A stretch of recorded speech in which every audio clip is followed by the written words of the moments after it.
So hello everyone, welcome to the channel. সকলকে স্বাগতম জনাইছো মই অৰবিন্দ বৰা। আমি ভিডিওটো আৰম্ভ কৰাৰ আগতে আমাৰ মক টেষ্টৰ বিষয়ে এবাৰ মই ক'ব বিচাৰিছো। আমি মক টেষ্ট লঞ্চ কৰিছিলো আজিৰ পৰা 10-11 দিন মান আগতেই। সকলোৱে গম পায় যিসকলে চাই থাকে আমাৰ চেনেল পায় আৰু বাকি গম নোপোৱা সকলৰ কাৰণে গোটেই ইনফৰমেশ্যনখিনি মই ক'ম আমাৰ মক টেষ্টৰ বিষয়েও। সো আমি আজি প্ৰথমতে মক টেষ্টৰ বিষয়ে ক'ব ওলোৱাৰ কাৰণ এইটোৱে যে আমি মক টেষ্টত দুটা চেঞ্জ কৰিছো। এক নম্বৰ চেঞ্জটো হৈছে যে আমি কি কৰোঁ সদায় মক টেষ্টবিলাক মেনুৱেলি চেণ্ড কৰোঁ।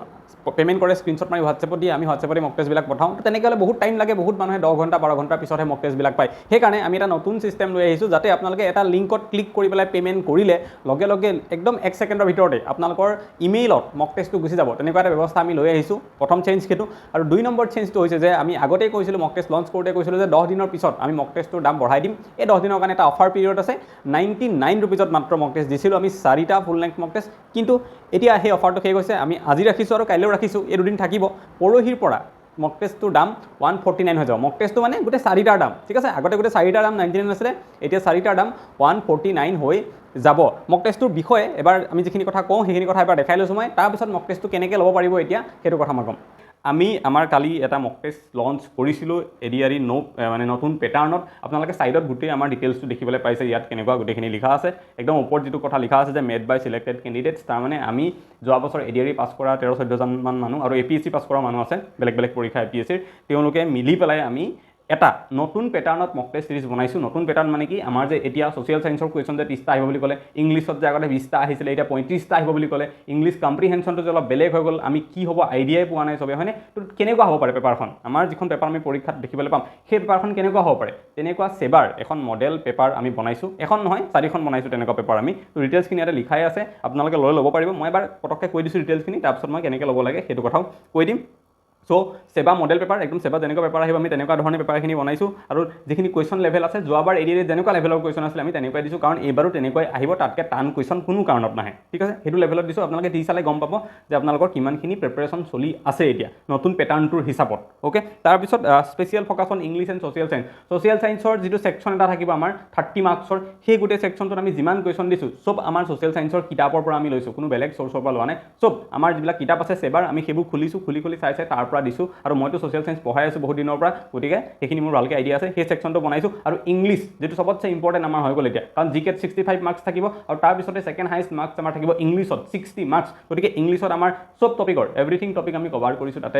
চব মানে আমি মেট্ৰিকত যিবিলাক আনকি পঢ়িছিলোঁ, কম্বাইন চেণ্টেন্স, টেগ কুৱেশ্যন, তালৈকে মই এৰা নাই, চব টপিক কভাৰ কৰি দিছোঁ, যাতে আপোনালোকে যদি কোনোবা এটা কুৱেশ্যন নোৱাৰে তেতিয়া যাতে আইডিয়া পায় যে এই টপিকটো তাৰমানে মোৰ পঢ়া হোৱা নাই, মই পঢ়িব লাগিব, সেই আইডিয়াটো পাবৰ কাৰণে চব এড কৰিছোঁ ইয়াতে আমি।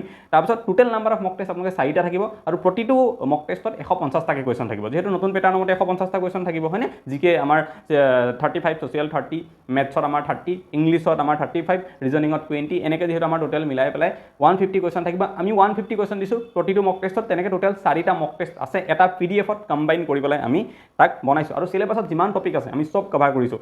এটা মক টেষ্টতে যদি গোটেই কভাৰ চিলেবাছ আমাৰ হোৱা নাই, নেক্সট মক টেষ্টত যিবিলাক টপিকৰ ওপৰত প্ৰথমটোত কুৱেশ্যন দিয়া হোৱা নাই ছেকেণ্ডটোত দিছোঁ, যিবিলাক কুৱেশ্যন ছেকেণ্ডটো দিয়া নহ'ল, যিবিলাক টপিকৰ পৰা কুৱেশ্যন থাৰ্ড মক টেষ্টত দিছোঁ। এনেকৈ আমি 4টা মক টেষ্টত 600 কুৱেশ্যন আছে total. Maths, English, reasoning, social science, reading comprehension দিছোঁ, তাত চব মিলাই পেলাই 600 কুৱেশ্যন আছে। আৰু আমাৰ গোটেই চিলেবাছ যিখন থাকে যিকোনো কম্পিটিটিভ এক্সামৰ গোটেইখিনি আমি তাতে কভাৰ কৰিছোঁ। আৰু এনচাৰ কিউ আপোনালোকে লগতে ইয়াত পাব, আমাৰ এনচাৰ কিউ থাকিব।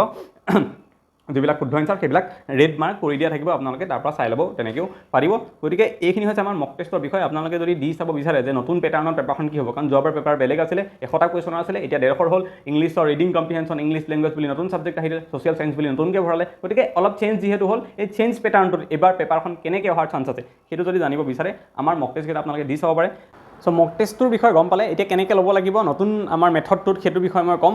তাৰ কাৰণে এটা লিংক দিয়া থাকিব, পে'মেণ্ট লিংক এটা আপোনালোকৰ এই ভিডিঅ'টোৰ কমেণ্ট ছেকশ্যনত দিয়া থাকিব আৰু ডেছক্ৰিপশ্যনতো দিয়া থাকিব, ঠিক আছে। তাতে গৈ আপোনালোকে লিংকটো ক্লিক কৰিব। ক্লিক কৰাৰ লগে লগে এনেকুৱা এটা পেজ খোল খাব আপোনালোকৰ যিকোনো এটা ব্ৰাউজাৰত গৈ পেলাই। ইয়াত আপোনালোকে নেক্সট কৰি দিব, ঠিক আছে। নেক্সট কৰাৰ লগে লগে আপোনালোকৰ এনেকুৱা এখন পেজ খোল খাব। এই পেজখনত আপোনালোকে ইমেইল আৰু ফোন নাম্বাৰ দিব লাগিব। ইমেইলটো শুদ্ধকৈ দিব, কাৰণ আপোনাৰ সেই ইমেইলটোতেই মক টেষ্টটো যাব, ঠিক আছে। আপুনি ইমেইল আৰু ফোন নাম্বাৰ এটা দিব আপোনাৰ যিকোনো, তাৰপিছত পে' 99 বুলি আছে, পে' 99টো ইয়াত ক্লিক কৰিব। ক্লিক কৰাৰ লগে লগে আপোনালোকে নেক্সট এনেকুৱা এটা পেজ খোল খাব।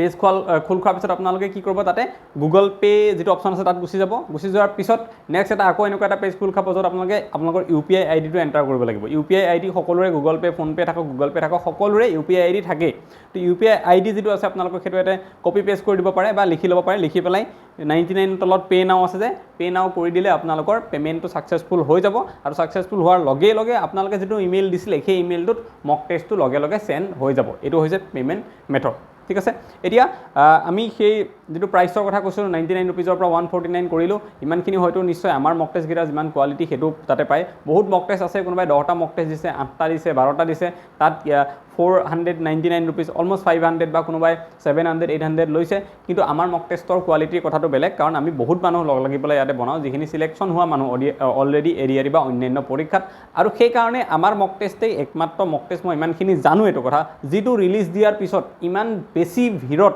সেল হয় এতিয়ালৈকে যেটো মক টেষ্ট বহুত বেছি মই নাম্বাৰটো নকওঁ বহুত কথা মানে ক'ব নোৱাৰি কাৰণে কিন্তু ইমান মানুহে লৈছে বা ইমান মানুহে আমাৰ মক টেষ্টটো লয় কাৰণ আগৰ যে দুটা আমি মক টেষ্ট সিৰিজ লঞ্চ কৰিছিলো সেইকেইটা কোৱালিটি সকলোৱে গম পায় ঠিক আছে গতিকে মই ভাবো যে বেলেগ কাৰ কি চলে অসমত নাজানো কিন্তু মক টেষ্ট আমাৰ চেনেলৰ মক টেষ্ট গেটা বহুত বেছি বেলেগতকে বহুত বেছি আগত চলি থাকে গতিকে আপোনালোকেও সেই মক টেষ্ট গেটাত পাৰ্টিসিপেট কৰি পেলাই চাব পাৰে মই আমাৰ টেলিগ্ৰামত এটা পোল কৰিম কোনে কিমান মক টেষ্টত মাৰ্কস পাইছে তেতিয়া সকলোৱে গম পাব যে ষ্টুডেন্টছৰ প্ৰিপাৰেচন কিমান চলি আছে তাৰ কাৰণে আপোনালোকে আমাৰ টেলিগ্ৰাম চেনেলটো জয়েন কৰি ল'ব টেলিগ্ৰাম চেনেলটোৰ বিষয়ে তলত দিয়া আছে তো এই গুটেখিনি মক টেষ্টৰ বিষয় এতিয়া আহো আমি আমাৰ যেটো মূল টপিকটো যে এমপ্লয়মেন্ট এক্সচেঞ্জৰ যেটো কথা এমপ্লয়মেন্ট এক্সচেঞ্জক লৈ পেলাই ভিডিও আমি বনাইছো আৰু অলপ দিন আগতেও এটা বনাইছিলো এসপ্তাহ 10 দিন আগতেও এটা বনাইছিলো তো এমপ্লয়মেন্ট এক্সচেঞ্জৰ কথাটো কি হৈ আছে এতিয়া আমাক বাৰে বাৰে কৈছিলে যে এমপ্লয়মেন্ট এক্সচেঞ্জত আমি ৰি-ৰেজিষ্ট্ৰেচন কৰিব লাগে মানে যিখিনি মানুহে অলৰেডি ৰেজিষ্টাৰ কৰিছো তেওঁলোকে কিছুমান অপচন আকৌ নতুনকৈ তাত মুকলি কৰি দিয়া হৈছে সেইবিলাক অপচন আপডেট কৰিবৰ কাৰণে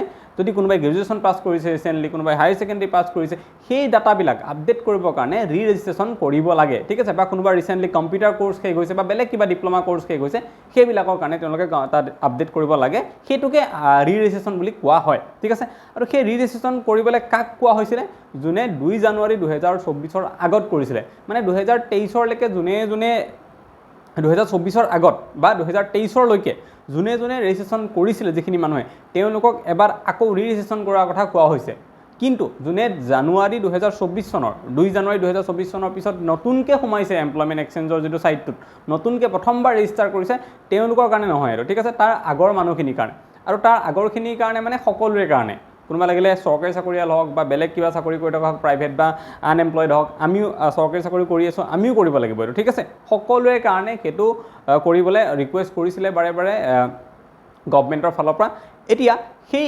আপডেট কৰাৰ ৰি-ৰেজিষ্ট্ৰেচন কৰাৰ ডেটটো আছিল 15 আগষ্ট আৰু এতিয়া 15 আগষ্টটো বঢ়াই দি পেলাই কৰি দিলেগে আমাৰ 2024 চনৰ 31 ডিসেম্বৰ যেটো কথা ইয়াতে লিখা আছে আপোনালোকে দেখি আছে মই এখিনি পঢ়ি দিয়া নাই জাস্ট সিম্পলি কথাখিনি কি লিখা আছে কৈ দিছো অলৰেডি মই কলোৱে এবাৰ সেইখিনি কথাখিনি তো এই ইয়াত যিখিনি কথা লিখা আছে ন মই কোৱাখিনি আপোনালোকক 15 আগষ্টলৈকে ডেট দিয়া আছিল যদি বহুতে কৰিব পৰা নাছিলে কিবা কাৰণত কৰা নহল সাৰ্ভাৰ ডাউন কিবা কি প্ৰবলেম বহুতে পাইছিলে এতিয়া সময় পাইছে সকলোৱে হেকানে কৰি লওক এই টপিকটো অলপ দিন হল অহা 14 আগষ্টৰ সাগে এখন পেপাৰ আসাম ট্ৰিবিউনৰ হিদিনাখনৰ পেপাৰখন পঢ়োতে পাইছিলো কিন্তু মই ৰৈ আছিলো যে এটা সানডে হক সানডে এটা ডে কথাটো কম কাৰণ বাকি কিদিন সকলোৱে পঢ়া মেলা বিলাকত বিজি থাকে সানডেত অকমান ফ্ৰী থাকে তো এই ফ্ৰী দিনটোত এটলিষ্ট মই মক টেষ্ট দিয়া কথাও কৈছো ফ্ৰী দিনটোত আৰু লগতে আজি এটো কথাও কলো যাতে আপোনালোকে আজি এটলিষ্ট এই ৰি-ৰেজিষ্ট্ৰেচনটো ধুনিয়াকে কৰি ল'ব পাৰে ঠিক আছে গতিকে এইখিনিয়ে কথা ৰি-ৰেজিষ্ট্ৰেচনৰ বিষয় যে 15 আগষ্টলৈকে যেটো আমাক ডেট দিছিলে সময়সীমা দিছিলে সেইটো বঢ়াই পেলাই আমাৰ এটা 31 ডিসেম্বৰলৈকে বহুত দিন দি দিলে কিন্তু সেইবুলি কোনো দেৰি কৰিব নালাগে পৰীক্ষাৰ আগতে আপোনালোকে ৰি-ৰেজিষ্ট্ৰেচনটো ধুনিয়াকে কৰি ল'ব যিখিনি এটলিষ্ট পুলিশ বা এডিআৰি পৰীক্ষাৰ কাৰণে পৰীক্ষাত বহিম বুলি ভাবিছে সো আজিৰ আপডেট এইখিনি আকৌ এটা নতুন ভিডিও লৈ পেলাই সোনকালে আপোনালোকক লগ পাম থ্যাংক ইউ